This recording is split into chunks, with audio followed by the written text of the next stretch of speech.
morning breeze lit up, but it doesn't matter because it's us. So it makes more sense to show the Appreciate y'all whole for crew. tuning in and rocking with us for another edition of the Morning Breeze, man. Always rocking with you guys, as always, man. Outside of me, I got my guy, Mr. Media himself, Jordan JC, in the building.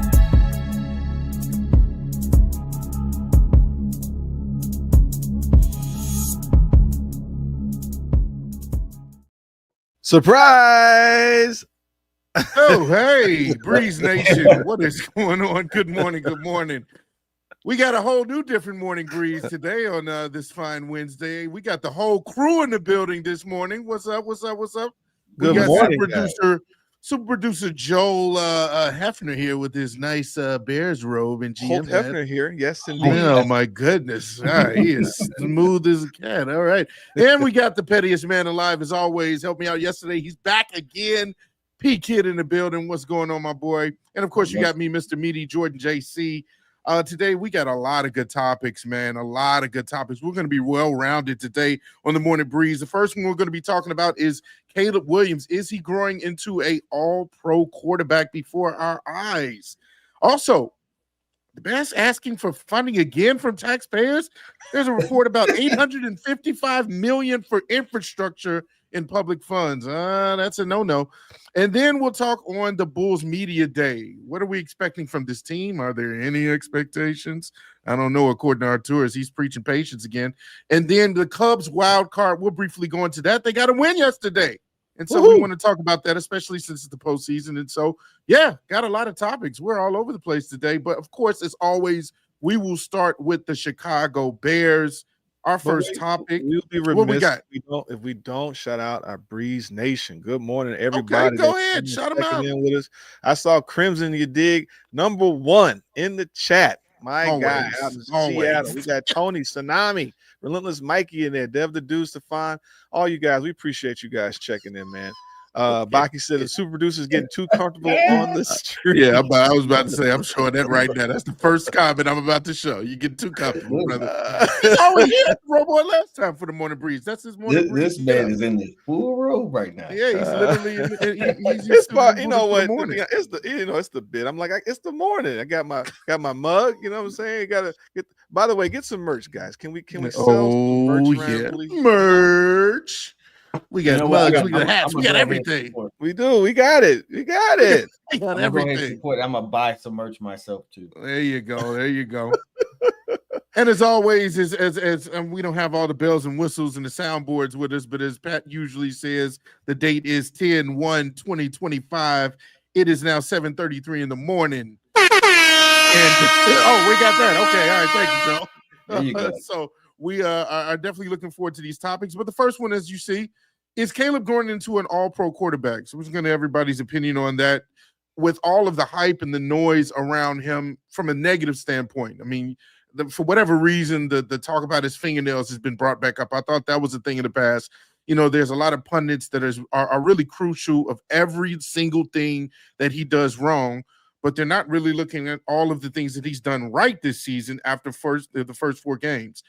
Do you all think that he is actually turning into an all-pro quarterback? And, of course, we will start with the smooth producer, Holt Hefner, first, and get his 95.5. Hey, I miss 95.5. I'm not gonna lie. As a kid, I hated that station, but once I got to my as a kid, like as a he kid, was like 8, 9. Like I was the Michael Jackson era. So when okay. So my mom, we like, can we hit? You know, we want to hit GCI. And mom's like, turn that mess off. I need some school jazz. And I'm like, we're just dying in the car. Like, That's again. I missed it by the time I was like 20 something. Yeah, I loved it. But no, Caleb. I think most smart Bear fans can stop bringing up the Justin Fields. Like, please. It's not. We got it. We got a quarterback. You realize there's a lot of moving parts that you got to have a successful quarterback. Scheme, coaching, offensive line, all these things. Those things are in place, and then you still have to grow. And what we're seeing is Caleb. And then the question is he growing into an all-pro quarterback? Yeah. What we're seeing is those traits are there. I am seeing someone that he's not necessarily losing games for us. He's not turning the ball over excessively.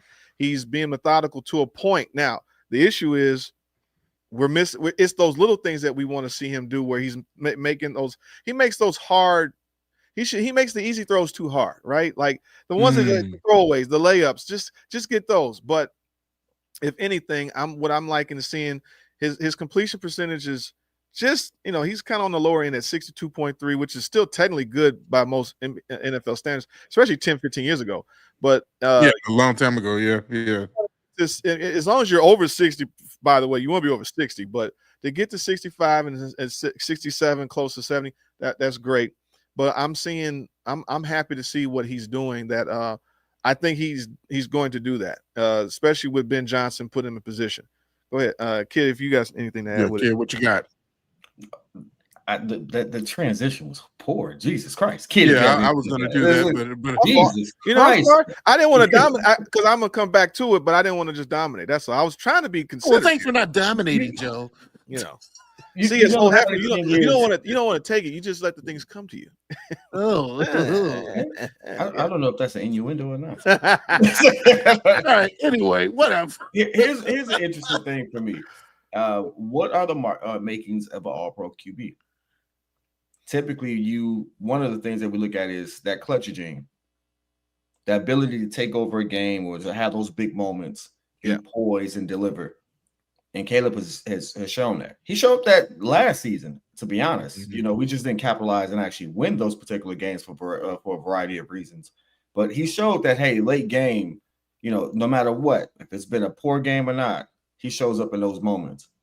And now pairing that with the level of efficiency, changing up his footwork and things of that nature, he's throwing some dots out there. And so all the way around, like when you look at one All-Pro QB, Caleb is showing you the makings of that. Now, is he an All-Pro QB as of today? No, he's not. However, I would say, based off what we're seeing mid or by the end of the season, this is the breakout season. This is the one where things turn around, and it also is a big credit to proper coaching. Some of the things that they've actually worked with him on to develop this raw talent, like. I think by the end of this season, we'll be looking at our first 4,000-yard, 30-tud All-Pro QB. Oh yeah. Can I add? So I saw this the stat among the year 2 quarterbacks. It said that Caleb was 8. He has 8 total touchdowns, so he's number 1. Has 715 passing yards. He's second. 97 rushing yards. He's number 1. 107.6 passer rating. He's number 1. 78.1 per fifth grade. Number 1, 7.5% touchdown rating, number 1, and 8.71 adjusted yards attempt, number 1, with a 57.5 QBR, third. And that was among the year 2 quarterbacks. That's Bo Nix, that's Drake May, Jaden. Now, I mean, Jaden's out, so he can't really compete like that. But it's good to see that he's trending where last year it was just what he had to deal with. And what what Caleb has accomplished with what he had last year, and to see that he's not broken, because to get sacked that many times, and you think about like the effect of David Carr, for example, who was sacked the most of any NFL quarterback, and some of those guys are get shell shocked. Some of those guys are not able to really grow because sometimes they got that they start developing some bad history, some bad traits. It just reminded me, there's another quarterback where it's like, and I don't know if it was Jay Cutler. I don't know if it was some other guys where there's a regression because you're too flighty to stay in the pocket because you can't focus. And for him to be able to get out of the, Caleb definitely extends plays. That is one elusive quarterback. Like, to me, he has a lot of quick bursts. Like, he's very fast within getting out of the pocket, but he's deceptively quick, and he's very strong, which allows him to do those, extend those plays. And so I know that he's able to avoid a lot of those sacks doing that, but I'm just glad that he's able to stand back there to a degree. And if anything, if he's able to have the line where he can plant his feet and trust the throw, right? Because he can trust that his line's protecting for him. He's very dangerous. But I would like to see him spread it a little bit more where I think the issue is like he wants the home run. What? Spread what? Too flighty? Do we always get birds? We're talking about birds this morning. There's always a comparison of birds.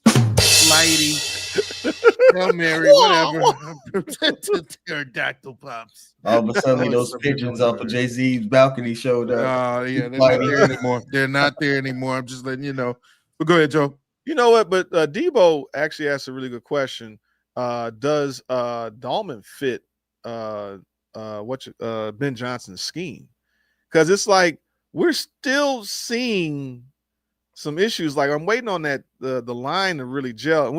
And like we've said this before. We said this at the beginning of the season. It takes how many weeks for the team to start to gel? It takes time to get all these pieces in place. Well, what did Ben Johnson say? He said, "Give us till December, right, to really hit our stride." We're ready that's already. A long freaking time. Yeah, that's a long time. Yeah, I'm just saying. What is that? Another 4 or 5 whole games another month. down? Whole another month. Let's be for real. Right. It's Dahlman's first time in this type of in this setup as well. It's gonna take some games and reps. It just is what it is. Yeah, it'll take time. It'll take practice.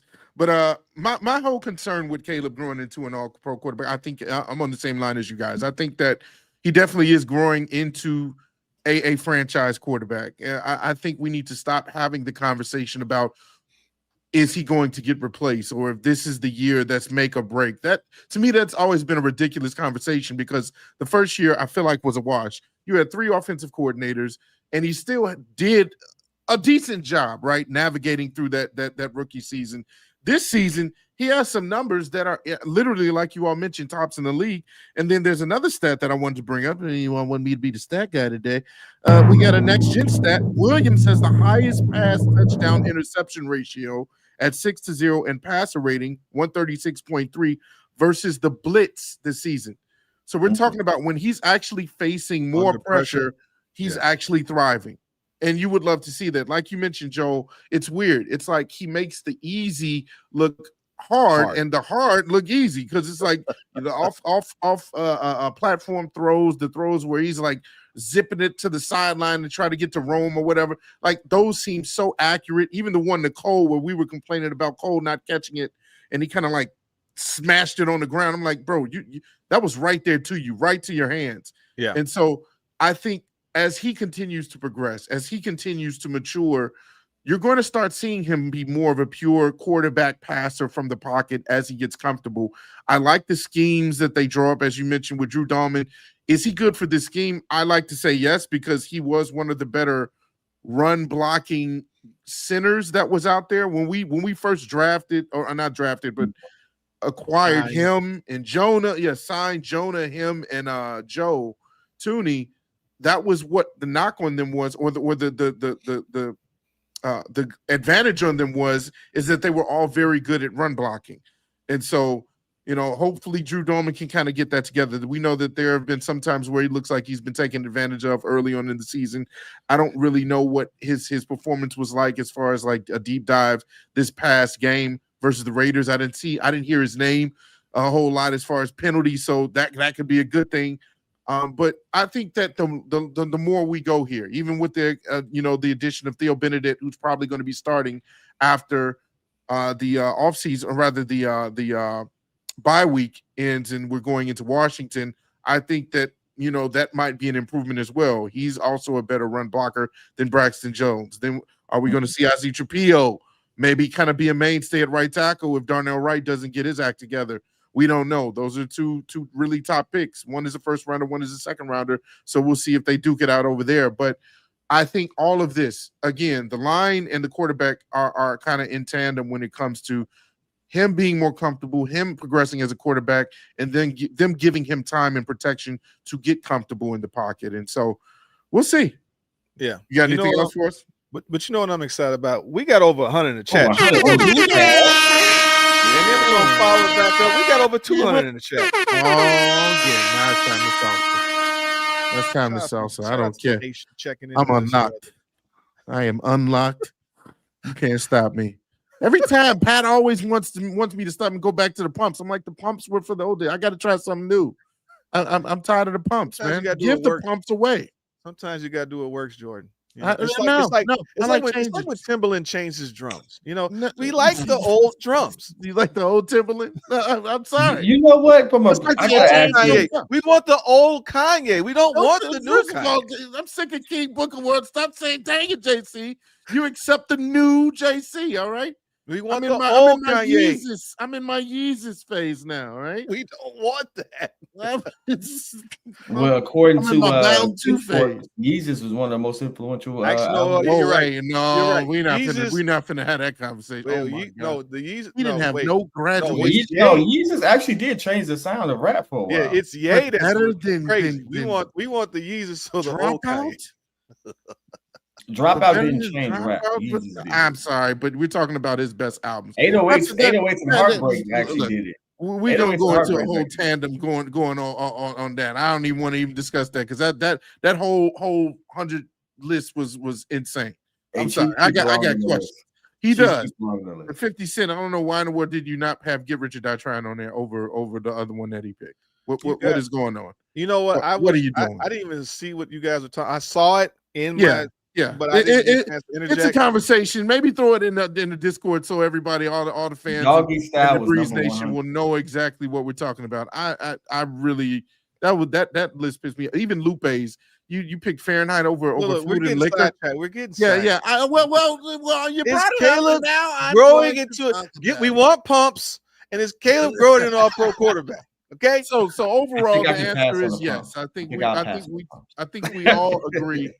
I think we all agree that Caleb is growing into an all-pro quarterback, and we love to see it. And so, again, Chet, let us know how you feel about that as we move forward to our second topic. This is a very interesting one. The Bears are now seeking $855 million for infrastructure and public funds. What in the world? They're trying to get back into the taxpayers' pockets. And then really what this is this is the outside part of the building. Yeah. infrastructure. Yeah. So for to really bring this full circle, like I know how it's presented. Like, oh, Bears said they were gonna pay for the stadium themselves. They are. The stadium is going to cost $6.6 billion. The Bears are going to take some private funding. They're going to fund that by themselves. They're not asking for public dollars for that. However, the infrastructure around the stadium does need to be improved, and they're asking for that. Now, that actually is pretty legitimate. Like, you got to think about it. They built all this new stuff. The surrounding area needs to be brought up as well. And so the revenue that they're going to bring in is going to supersede the amount of money that they're asking from the public. And they're really just doing this in a way of getting certain tax guarantees. So, like, you know, I don't think people really realize how much construction projects in the state of Illinois really cost. But this is not they're pretty norm for something of this nature, because it's doing all the public in Arlington though. Yeah, in Arlington. This building now is more expensive than it was 5 years ago. Period. Yeah, inflation's a mug. But see, like the way the problem is, like, people could take this the wrong way. Like you said, they're building their stadium. If they don't ask for this, all they have is a stadium around a bunch of dirt. Yeah. So what they're saying is that we did the $6 billion part. Yeah. We need the other $1 billion to create the infrastructure, a community, to lead to other people wanting to invest, to put the money up to build a restaurant, to build maybe a little museum, to build the hotels. Like, now we will build the home and have the infrastructure ready for you to be here. We got the crown jewel. Now we just need the assistance that will help, like I said, set the stage for mixed use development. And that's 326 acres. That is a lot of land. So, like you said, roads, sewers, changes to the commuter line. So they need that for the Metro, the Amtrak, all those type of things. So, you know, the idea is that an aggressive plan is to get this, to hold us to Super Bowl as soon as 2031. I mean, that time could be here in no time. And then on the flip side too, the E-way has to be redone. So that on-ramp and off-ramp over there, I don't know if you all have ever been in that area. It's not suitable for a football stadium. Yeah. That type of traffic. So it needs to get cleaned up. Yeah. They have to totally redo that aspect as well. So it's going to be, the time frame is the one I'm actually impressed by, because they said that this will be done. What they say, the stadium will be done 2031. He's trying to host a Super Bowl by 2031. That's 5 years, 6 years, 6 years. 6 years. So that's some. Wow, that's some confidence right there. I mean, it can be done. People build stuff to a degree. Like it's expensive, but yet the technology is in place for you to build and move a lot more quicker and fairly quickly. Yeah. Okay. So they could get this thing built. The whole point is that they said that bill. It was a bill that would freeze property taxes for large scale construction projects such as the stadium, and then the bill will help create 56,000 jobs during construction and 9,000 permanent jobs. So I think this is what Kevin Warren's supposed to do. Like, this is the big projects. This is the type of stuff with the right type of vision that you need. And I think that he's going to turn the Bears into, a modern NFL franchise. We're getting out of that mom and pop thinking and getting to more of an actual franchise. And you got to put a winner on the field. Yeah. You got to have a winner. We can't afford. Nobody wants to sit there and spend all this money for the Bears to suck. You need to build a winner and then have them come and be motivated for people to come. Who wants to come? Like, personally, for me, I didn't want to throw any events if the Bears is like, if they're trash. What did I tell Pat? Matter of fact, I think there's a clip where I was like, I'm not wearing my jersey until I see a 3-game win streak with the Bears. And Pat's like, yeah, and he's like, well, I guess you ain't never gonna wear it. Did you break your trade yet? Huh? Did you break it yet?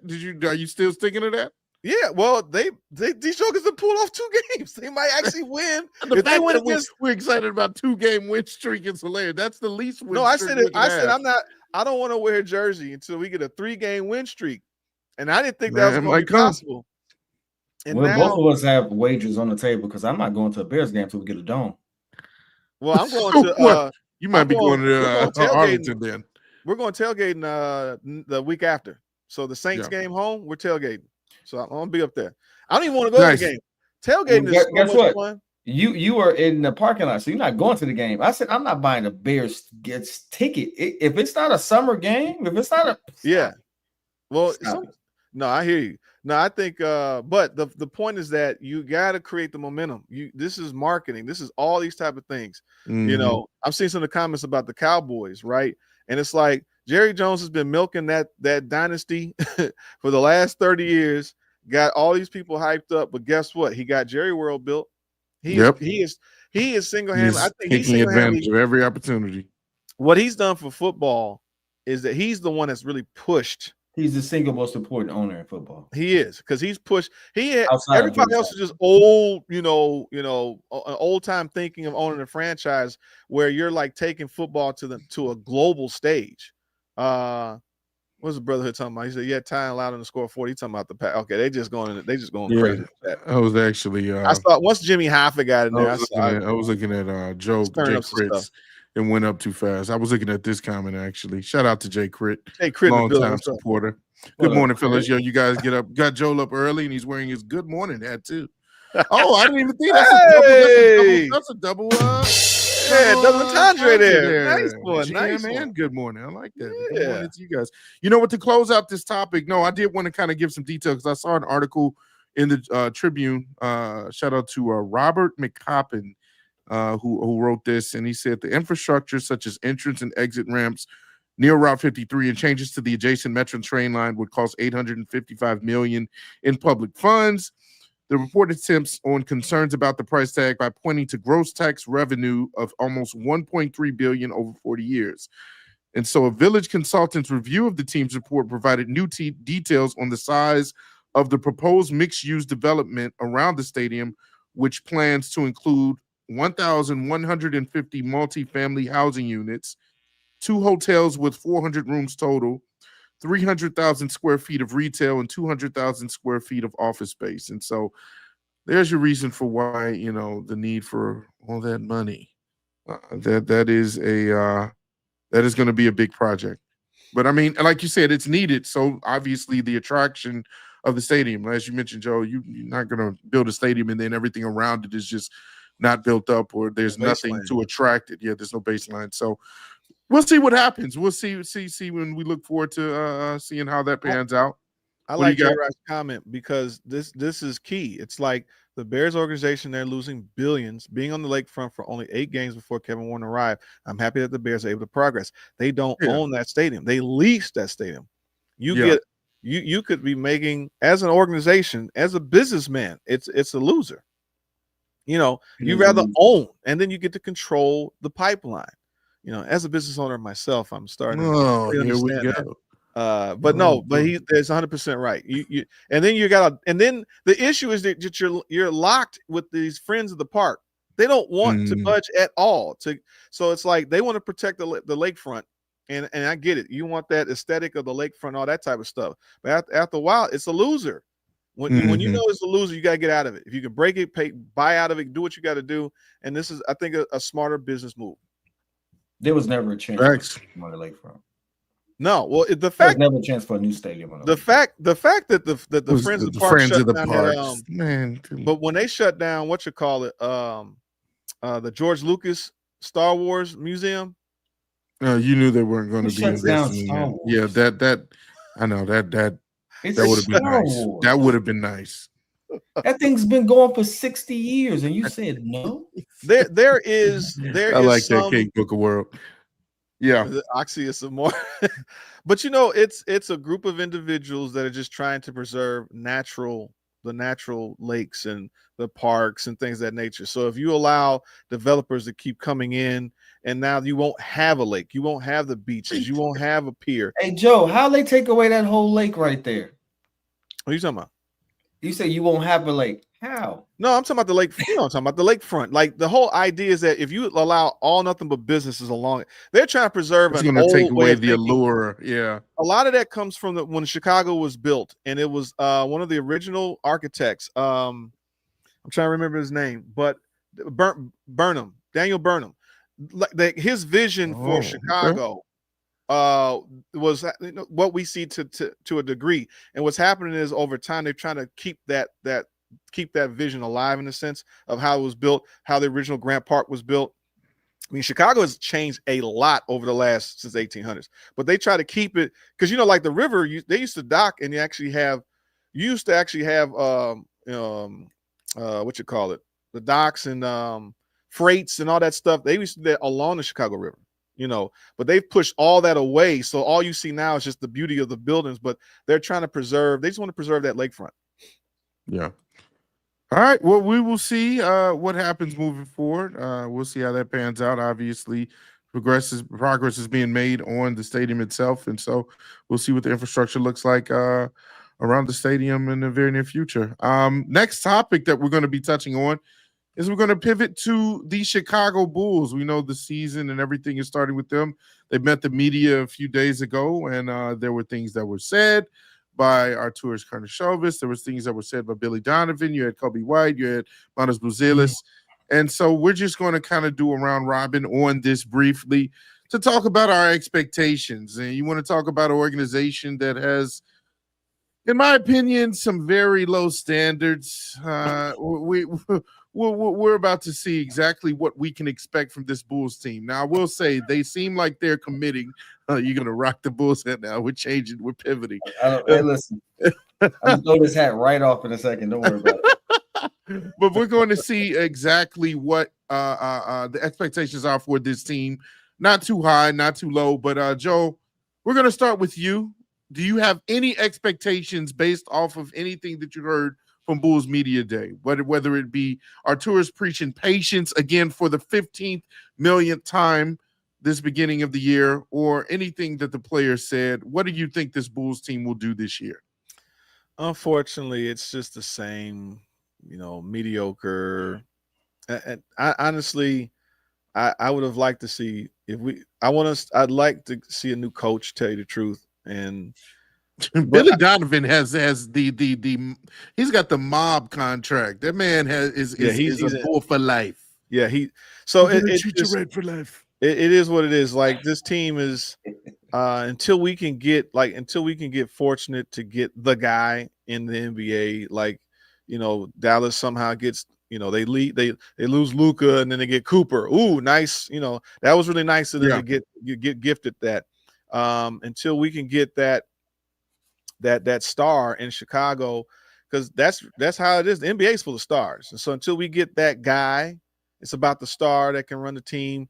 The coach, I mean, maybe he's good if we get him an all, one of those type of all NBA players, but I still look at him from having Kevin Durant, having Westbrook and James Harden, and I think it was Kevin Durant and Westbrook. I think Harden was gone, and only going so far as he could go.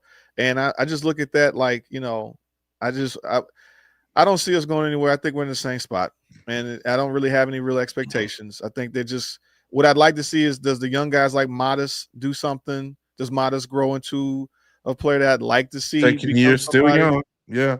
I do like Josh Giddey. I've always liked Josh Giddey. I was very excited that we got him. Do they actually, because like, does this team become a form of like the 03 Pistons? The sum of the team is greater, because you got good players all the way around.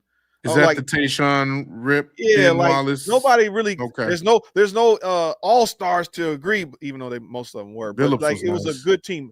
Defense. I was about to say they had a bunch of fringe all stars. They did. They had a lot of them, but they always discredit that team. But the idea is that is it the sum of the team? Is that the kind of team that we get all the way around? But I like a triple-double threat in Josh Giddey. Kobe White, I was always critical of him that it took him 5-6 years to finally figure out how to play, being a top, what was he, top 7, 9, 9th pick or something like that. And I think we're just going to be a middling team. I'd like to see them progress, but that, to me, it just depends on if Modest does something. Does Josh really take a hold of his team and grow from there? Well, before you go, P Kid, I just want to say this is what Arturis had to say as far as preaching patience, and then we'll get P Kid's thoughts. He says we have to be patient, we have to do it the right way, and we can't skip steps. For this team, for next year, we got to show growth. We've got to get better every year. We saw the glimpses at the end of last year. We also saw how we played against Miami in a play-in loss. Those lessons are learned, and so. Again, he's spewing out the same thing. It's literally the same thing that he has been saying for the last 3 years. And under his hire as executive vice president of basketball operations, the Bulls have only seen the playoff once. They have one playoff appearance in 5 seasons. And so do we need to continue to preach patience, or is it time for maybe another direction? Do we like the direction the Bulls are going in? PK, what was your thoughts? The funny thing is we're in the era of NBA where we're going back to development. You look at OKC, that team was developed. Shea didn't go to OKC and was like already who he is now. He wasn't MVP. That's a player that was developed. Right. Chet, all those people, they drafted well. They put themselves in a position where they had enough picks for years to develop that team, have leverage. Through savvy moves, they were a middling team, and then through development and acquisition, they became the champion. So that's going to be the name of the game with this new CBA. So while I understand, the sentiment of like being frustrated with it and things of that nature, and we should be, right? He's been saying the same thing, took some swings, got some redundancy, got the same player twice. DeMar DeRozan and Zach LaVine couldn't coexist. I don't know why he tried to force that so many times. I don't know why Sacramento is trying to do it either. That's crazy. I was thinking that too. That's the Chicago Bulls all over again. But like now, it's like you can only do what you have now. So we have no all-stars. You got to develop them. Mm-hmm. We don't have the necessary ingredients to be a championship team. You got to develop it. So that development starts with being a defensive team with a lot of young players that can get out and run and try to create in space. And so like it is a bunch of lip service. It's a bunch of, wait and see. But that's the only thing they have. Like we're not a premier location anymore for an all-star to come to. Like we are officially now exactly where the Chicago Bears were. All-stars come here for their careers to die at this point, right? Go ahead, Joe. We haven't been that since pretty much once Mike left. We had a nice blip when they built the team with Luau and Kirk and all them. And we got fortunate with Derek. And we got fortunate with Derek because that team was eroding. Fortunate with Derek. Yeah. Hey, and that's pretty much it. And We like signed Carlos we're so Boozer. young. This team is a young team. But developing Montes, I think Montes has what it takes to be a star in this league. I do too. He's definitely I going think to a that's our guy. European, more driven Hey, game. can y'all help me understand something? So we have Zach Collins. Yeah. Yes. And he's getting $18 million. No, what is he getting? He's getting something crazy. Well, That was based off his contracts previous now, contract. to be honest with you, 18 million is a discount. That's nothing. Yeah, I that's mean, a I know layup. they're now getting 30 and People are 40, getting 40. and 50 Yeah. and all that 20s is stuff. like the going rate for That's insane. yeah, I know. With the I more wish money I could. that's flowing in. Yeah, I wish I swear I was gonna be 6'4" growing up. But my question to you all then is what can we expect? What does improvement look like for a team and for a season that we know is not necessarily going to end on any sort of aspirations for obviously a title, but even for playoff, because we've been borderline a playoff, and so the expectation or the best that we should expect is, you're saying, a first round playoff win in the play-in, or actually do we get to the actual playoff seeding? This A team first round playoff berth. This team is so ugly. Like, you can't expect them to be more than an this 8 team is It's ugly. straight ugly, huh, Joe? It is. You can't expect them to be more than an 8 seed. I don't even know that. If they make 9, we should be happy. Yeah. Like, this team is Kobe. You got Vooch, and then yes, Modest and Josh Giddey. But like, when you look at our team, like the depth, and like, it's like, who are these guys? Who the heck is Yuki Kawamura? He's 5'8". Yeah, he's a try-hard guard. He's a guy that's made a name for himself through the preseason. I think I forgot the previous team he was on, but he's a good try-hard guard coming off the bench. He's got a little vision. If I'm going to be honest with you, I gave a number based off of what a team improvement would look like, since we've been a fringe playing team this entire time. Yeah. But to be honest with you, a real like success would look like Kobe averaging consistently 20 or 25 plus, and Montes averaging around 18 or 20 a game. Yeah, I just got to go off. Improvement.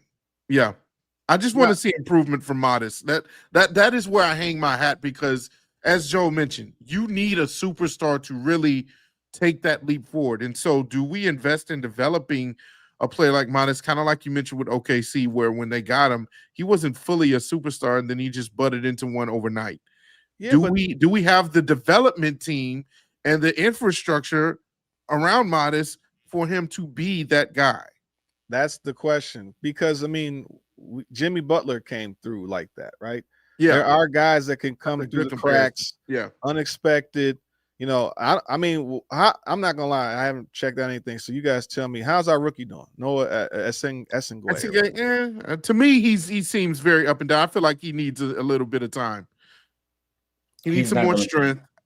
He's not going to be a star or all-star in this league based off of what he looks. Really, you already booking that? I think Montes is what all hands on deck with getting that kid developed. That kid has it. Yeah, that kid has it. Yeah. He has a certain way he goes about playing basketball that shows you that he wants it. Again, they call it it, and we don't know what it is, but they call it. So I would say you know what it looked like when you see it. Yeah, you know when you see it. Whether it's like the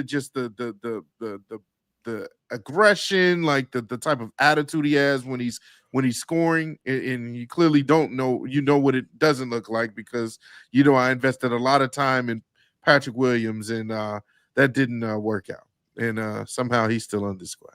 And you said that he was better than Obi Toppin, who was in the finals. You shut your mouth. I just want y'all to know that Obi Toppin's in the finals. Whatever. Well, that's a team sport. That's not a personal, individual thing. Well, he showed up and was whatever. Yeah.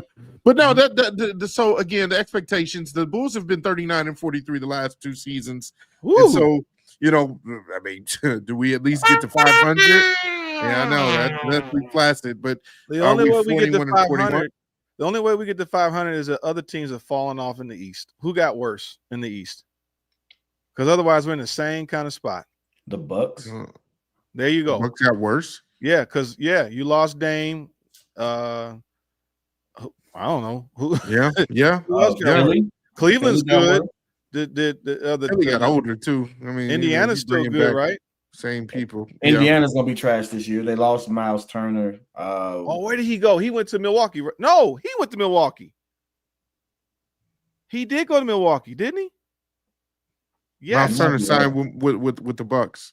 I believe he signed with the Bucks because he so went to they didn't get Indiana got worse. Somebody got worse. But Indiana is not gonna have Tyrese Halliburton. There you go. Yeah. So Indiana. You're right. He is on the Bucks now. Wait a minute. I forgot about that. Yeah, he left. Right, so maybe not the Bucks. Hold on. So Indiana took a step back. Indiana took a step back for sure. Miami will be taking a step back for sure. Ooh, Jason Tatum's not going to be there. Boston took a step back. Philly took a step back. Wait, they lost Jalen and Tatum got hurt in the playoffs. What happened to Jalen? So Tatum got hurt. Y'all know what's the name is not there anymore. Drew Holiday's not there anymore. Al Horford went to the Warriors. Yeah, so that team is kind of right. Like, so there may be one or two extra games that the Bulls win in the East because the other teams got worse. Hey, that might swing the pendulum in our favor. I think Cleveland got worse. Steve-O said ATL took a step. They got KP and he's on a contract year. Okay. Yeah, I'm trying to think. Let's go to the Nuba. Let's go to the standings maybe from last year. Let's go. Let's just check it out real quick. 24-25. So Cleveland was number 1. Boston was number 2. They take a step back. New York Knicks fired the coach. They got a new coach coming in. They actually maybe they take a step. Do they get better? I think they get better because they're going to use more of their bench. Okay. Pacers, they were 4th. They take a step back. Milwaukee maybe stays in the middle. Detroit is an ascending team. Orlando Magic, I think, is an ascending team. Orlando took a step for real. You think they took a step back? No. Took a step right. forward. They're ascending. Yeah. No, I think Orlando's going to be. You talk about development. Yeah, that's another team that might be doing good things too. So I think we're still in the same boat, but maybe instead of us being 39-43, we're 41-41. I mean, that is progress technically. If you want to talk about making some improvements, I don't have high expectations. I don't think none of us have high expectations for this Bulls team because as we've admitted, they've committed to a full rebuild and seeing what that's like. Even though you do have pieces that have been in the league for a while, Josh Giddey has kind of been a staple in this league now for some years.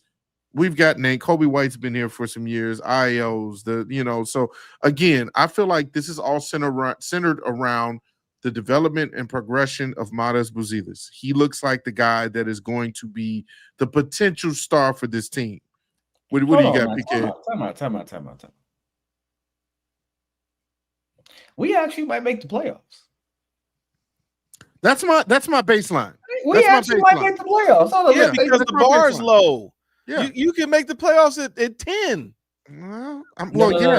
You make the play he's talking about like that counts. He's saying 6 and up. I'm saying you mean actually.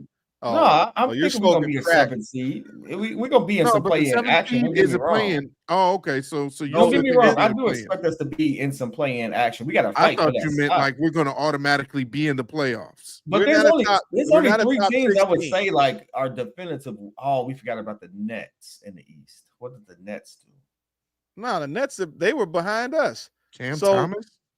So we were last year 6, 7, 8, 9. We were 10 last year. Toronto was 11, Brooklyn 12, Philly 13, Charlotte, and then Washington. Okay, so I expect Philly to do better. I expect us to be kind of where we are, maybe a little bit better. So Philly had a lot of injuries and they got to come back, so they should be a top. I expect the Pacers to fall off. Oh, we forgot Miami. No, I said Miami. Miami was. Did they get better or worse? I think they got. I just feel like I feel like they stayed wherever they were. I don't think they got better or worse. So they lost Jimmy because they had lost Jimmy to Golden State. Right, that was a mid-season trade, so we don't know what they look like for a full season. Right. So they might have fallen off. Somebody's Tony coming out. Tsunami said the Nets added Michael Porter Jr. That's No, that doesn't. I mean, I love Michael doesn't move Porter the Jr., needle. but I don't see him. Yeah. Who's the their rest point guard?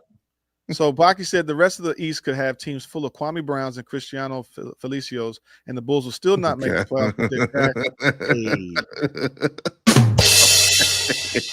But yeah, shout out Cristiano Felicio. Right, officially making the East is so trash. There's a way for us to make the playoffs. No?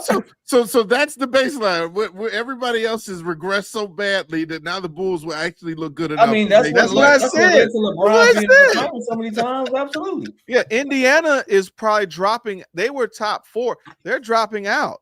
Oh, Indiana is trash now. Philly probably comes back. In Boston, you don't have Jalen Orchard. Yeah, I think Philly goes in the top 10 at least, and then the Bulls are just like right in the same place. Only if we basically do somewhat better. If Modest and them do something, but I agree that it has to be Giddey to Modest. Get Patrick Williams, put him on the bench. So then, what we're saying is that we have to grow Bulls can take advantage of some teams losing their players. Hey, no, Troy, help me out with this. Down. Think about this. Let's say Kobe's our point guard, right? Yeah. No, Kobe's Name not a better starting point guard in the East this season. Kobe's not our point guard. He's a shooter. He's a 2 guard. Oh, he's a 2 Josh guard. is definitely our point guard. So who's a better 2 guard? I'm not saying it's not 2 guard or point guard. That was, but Jaylen Brown is when he's on the court. As 2 guards, name the what's Cade Cunningham? Isn't Cade a guard? No, Cade's their point guard for Detroit. Cade's he's like tall. Isn't he like a 6'5"? Sure, but he's still their point guard. Yeah, same with Josh. I would say Garland and Kobe on par. I was gonna say Garland on Cleveland. The Knicks. I mean, is Garland a point? No, that's more Donovan. That's more Donovan Mitchell. Jalen Brunson is a point guard. Donovan Mitchell is the guard on. Donovan Cleveland. Mitchell would be the better guard. Paul George, maybe. The whole point of this thing is that from a talent perspective, we might have something. But that's only because we realize he's love how PK is just slowly but surely coming around to the idea of the Bulls being legitimate. No, I think the same way. I forgot about how much turnover there was and how many people had to really dissolve their team. Like the Boston Celtics are not the same Boston Celtics. Yeah, none of these. Yeah. But that's why I say I'm thinking the same way. Kid, it's like it's really more about addition by attrition. Everything else got worse, and they're kind of the same team. So we're just like, all right, let's just take advantage. Yeah, but that might end up because if you're going against other teams that they may have not won, but we got to give them a caveat. Maybe they actually do get just like Kobe got better. It took him forever. Modest could get better and improve. Giddey, to a degree, is settled in as a triple-double guy. But then factor in Boston. Do you think they're going to win 61 games? No, not with both the guys. Let's say they win 48 games or 50 games. 50 win team. That's 10 less wins that they get. So that's getting someone else is getting those wins. The Indiana Pacers, do they win 50 games next year? Absolutely not. Maybe they win 45. If they do, coach of the year. Right. Maybe they because you lose Halliburton, you lose all that momentum of that team. You're gonna have to rely on all your bench players. Yeah, right. You ain't lying. I think Philly comes back and picks up those wins because, barring injury, Joel Embiid is not somebody he's not an aberration. You don't look at him like that's somebody you just sleep over. If he can actually stay healthy, he is a problem. Outside of that, though, which means that for Philly to come back in the top 10, somebody's moving out, and I don't know if that's the Bulls, but I don't know if the Celtics drop all the way down because. I'm sorry. What are the reports? Is it that I know that Tatum hurt his guard, right? Who? Tyrese Maxey. Maxey he's a hybrid. I feel like he's their point guard and their shooting guard. So I'm just being honest, right? The reason, like initially, I'm thinking same old, but I disagree with Roddy saying the Bulls are trash. Bulls are trash. Saying we're better because other teams' aggressive is crazy. No, it's not. It's just the reality of the situation. Yeah, it's If the reality. competition around you has lowered, that gives you an opportunity to actually stand out or actually do something. Take You can't advantage, control yeah. that. You just take advantage of that situation. It But just as is a what it is. competitor, I want to beat the best. I don't want to win by default. It doesn't feel like anything. That's a cream puff type of The Oh, man, least in mentality. bull the crap. conference. I like that. You're supposed to Least in beat those guys. The issue is when you need to really go up against somebody, that's when you measure a real champion, a winner. So to sit there and trump up, some victories over lesser opponents, that doesn't really satisfy or do anything. But the idea is it's nice to know that you could beat those teams. But when now you get shown who you really are is when it matters. So when it's just like when Miami came, we got the playoff last year to play in, and every time we play Miami, it's like, yeah, we kicking butt, and then these dudes come in and they don't even have a full team. They don't even have a true. They got what? Bam is a They 6 have to 8 center. continuity and culture. Yeah, but They what I'm saying had a is, culture, a standard, they had continuity. They have a chemistry that we just didn't have at the time because we were flipping in and out of lineups. But the one thing I will say is, like, you have to earn the opportunity to compete against the best. right. And so if you let's say you make the playoffs, you've now earned the opportunity to play against the best and see how you measure up. That will be a huge step for this young team because, hey, I now get to play a team best out of 7 and really see what I'm made of. The regular season, up until a point, you really don't get a chance to do that until you get into those high pressure situations. So, like, I get it. It's The East is trash, and nobody fair, wants to sit there and give the Bulls credit for it. But, like, honestly, the Bulls can't do nothing about that. They're a young rebuilding team, and the East is weak. This is the best opportunity to actually make some noise. Your commentary isn't wrong. You're 100% right. It's like when you're building a team to figure out where you are. And so all I'm talking about is that momentum that the Bulls had where they willed themselves into the 10th spot, right? And then when they went up against, we're not even talking about the number 1 team in the East. This is Miami is basically the 8th seed and got the brakes beat off of them just to see the level of competition. And then when Miami won, they proceeded to get the brakes beat off of them. So it wasn't like, but is it a learn now? If you're keeping the same core together and they're learning how to win, okay, man, we saw what the playoffs were like, and we can take that information and we can build from there, right? It's kind of like the equivalent of like Mike in '86 when he comes back, goes up against the Celtics. They got beat. I mean, they got blanked. But he saw the level of one of the greatest teams in the NBA and what it took to try to even win. Yeah, he went crazy. He scored 63, 69, all that good stuff. That's cool. But you could take that information. So I'll give you that. You got to go up against the best to understand how to beat them. But my thing is just, I don't want to be trumped up that like, yeah, we got this fluff record because all we did was beat these cream puffs. And now our confidence is deflated because we can't really measure up. Do we really have what it takes to measure up to the top competition? We'll see. That was a really excellent topic. We spent a lot of time talking about the media day. What we're going to do is now Dylan Gabriel just got named the starter for the Browns. Come on, Shador. Okay. All right, you guys. Here we go, baby. Shador's going to be playing a game for the end of the season. Shador will be your buddy. Mark my words. About 3 weeks from now, Shador Sanders will be the starting quarterback. I hope so because he deserves an opportunity. All right, let's go into our last topic briefly. I know some of you guys are not Cubs fans, but we got to talk about it because they got a W. Fly that W, baby. Yesterday in the first game of the wild card versus the Padres, who have a stacked team. And so very impressive win, 3-1. They were down 1-0. Then I believe in the 6th inning, Seiya Suzuki hit a solo home run. Then it was a back-to-back. Right after that, Carson Kelly hit a run out. Then that gave us a 2-1 lead. And then from there was no looking back. We got an insurance run with Nico Horner popping it out for a pop-out fly. And Dansby P. Swanson came in to score. And so really the name of the game for this win was pitching. The pitching was elite, especially the relief pitching. They gave up no hits I believe 4 relief pitchers for the Cubs came in and gave up no hits. You had Daniel Palencia, you had Drew Pomeranz, Kittredge, and then Brad Keller kind of closed it out with some really nasty pitches in the 9th inning. And so, this is something that they can build off of. You're going to see game 2 today, I believe at 2 p.m. Central Time, somewhere around that time for game 2. So they can close it out now against the Padres. I hope they do, because, again, this is a very dangerous team. And so we'll see what happens with that. Any thoughts, you guys, on the Cubs? I don't know if Joe's even a Cubs guy, but I know P. I Kid don't even loves the know Cubs. I don't even know who's on that team. All those names you just said, I Oh, said, boy. what? Do you know who PCA is? Pete Crow Armstrong. Do you got any idea who Matt Shaw is? Is that my tax guy? I have no idea.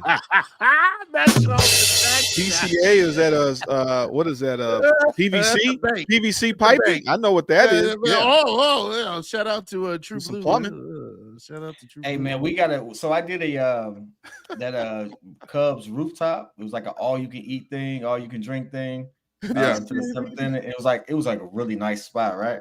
I'm saying all that to say, the Cubs is winning right now. We might as well go support. No, I mean, hey, Wrigley Field is a good time. Wrigley Field is a really good time. To be honest, like I normally like try to keep in tune with baseball. Like, I mean, I appreciate baseball. I am a Chicago fan, but I'd been so busy this whole summer and the whole I just didn't have time to even check into this. I didn't realize they were even playing. I said, wait, it happened kind of quick because the season literally ended like yesterday. And no, but it was like the fact that wild card. But the fact that they were even competing for a wild card, like they made it. Really? They're literally one of the best teams record-wise. Milwaukee, the Brewers just had a otherworldly stretch where they kept winning games. Other than that, if you put the Cubs in any other conference, I believe that they would have a better record than a lot of teams everywhere else. I think they got like the 4th or 5th best record period in baseball. I just lumped them with the Sox. After that, I felt like they destroyed the Cubs. Don't you do that. Well, when once they dismantled the whole, the World Series Cubs, it was like my interest had just waned on them big time. And then, the Sox, we've always been talking about how bad they are. Like, it's just they're that trash. It's like I just lumped them all together. We just got bad. Sox have potential. Sox got a lot of potential. We know why they wasted their potential in the last window they had, because they chose to go and their GM or their owner chose to hire his buddy as the manager and messed up that window. But hey, the Cubs are looking good. Hopefully they get on a heater. I believe even if they win the wild team card, that may actually do something this season. Because that's what Sox fans do. Hey, listen, I understand. Here's my thought process. If you're a White Sox fan and you realize you ain't going nowhere, Cubs are having a great time. Just support the Cubs. That's always been a weird concept to me. It's a Chicago sports team. At the very least, just do away with your differences. If you're a Sox fan, root for the Cubs if your team is not in the playoffs. I understand maybe that's still not a thing. For me, to me, it's Chicago sports all day. And we know how Pat feels. It's not even a good time to be throwing up right now. Guaranteed rate sucks. No, but their food is good. I ain't gonna lie. Their food is good. There's nothing to do over there. I ain't walking over there. The food is good. I'm walking from the stadium to the parking lot. And I don't even feel safe in the parking lot. Get in, get out. Steve-O said no such thing. Steve-O, you're stupid. Hey, listen, Cubs are a national team, dog. Cubs is a worldwide team. You better get on the train. I don't know what's happening. Yeah, I feel like I don't know what it is when it comes to baseball. Like I said, the way I grew up, it was like the Cubs were not good. I grew up around the time when the Sox were good. And Frank Thomas? I was the Frank Thomas era, Bo Jackson, Jack McDowell, like that whole era. But when the Cubs started winning, I just think that it really, the truth of the matter is it kind of turns into more of a racial kind of deal to a degree. And it's like, but then again, it's your area. Like, I don't know. But see, when we moved out to the burbs, I mean, technically I'm South Side, but I like winners. I want to watch. How do you hate the Cubs like you hate the Packers? Yeah, They like ain't I on get that. Michigan State. Yeah, but it's like Yeah, I at was the end about of to the say, day. I don't know why you would hate the Cubs as So you much as mean tell Green me, Bay. especially during that MTV Sammy all Sosa day. era, when that dude was hitting all them dang home runs, all y'all was hating on Sammy? Like, No, I'm that like, was exciting. exactly. That was a great time. So I don't know. I understand basically being able to root for your kind of area, but just creating a civil war just to create drama. That's all it is. But I would Yeah. think that you come together as a Chicago fan at the end of the day. Well, that's the hope. That's the hope. And hopefully the Cubs will again close it out today. Again, if you want to watch the game for all you Cubs fans or just baseball fans in general, 2:00 Central Time. Hopefully they will shut it down and move on to the next series. I believe they will be playing Milwaukee, actually, if they win this game. So that'll be the test because Milwaukee, again, has been a really good team. They kind of came out of nowhere. And we'll see if they can kind of keep that magic going. But outside of that, that's all we got for you today. We're coming up on an hour. Again, appreciate you all for supporting us. Appreciate the guys coming on with me for the Morning Breeze. Again, Holt Hefner in the building, super producer Joel Holt, Pettiest Man Alive, Pete Kidd, and of course me, Mr. Meaty Jordan JC. As we've mentioned before, Pat is on vacation. We will probably see him next week, sometime around Tuesday. And so, again, we'll be holding it down. You're going to see all of us putting out videos, whether it be on the national level as well. Again, any breaking news, we got you guys, but stay tuned for that. Outside of that, Chicago, stay safe, man. Bear down, see red, all those things. Go Cubs, go! Go Cubs, go! Dang right. Go Cubs, go, baby. Chicago, what do you say? The Cubs are going up into. Shout out to Pat. Boy, Pat would throw And up. running back. And also, we got to talk about running backs. You know how we love running backs. Oh, running backs, baby. Gotta pay them that money too, baby. You gotta pay them more than a quarter. That you know, gotta give them more than a dead dog in the with $5 right now. Well, I don't want to overpay. $5. I don't want to overpay for a running back. I just want the bell cow running back. And if he ends up having to be the guy that we had to pay him, then fine. But once you pay him, that's when the wheels fall off because they don't earn that contract, and then that's about it. That's the issue. Jesus. So we got to draft a really good running back that we can get for 3-4 years and maybe get one contract out of him. A 4-year-old made that jingle. It's better than the White Sox, man. What is the White Sox jingle? Crazy. We don't know because it sucks.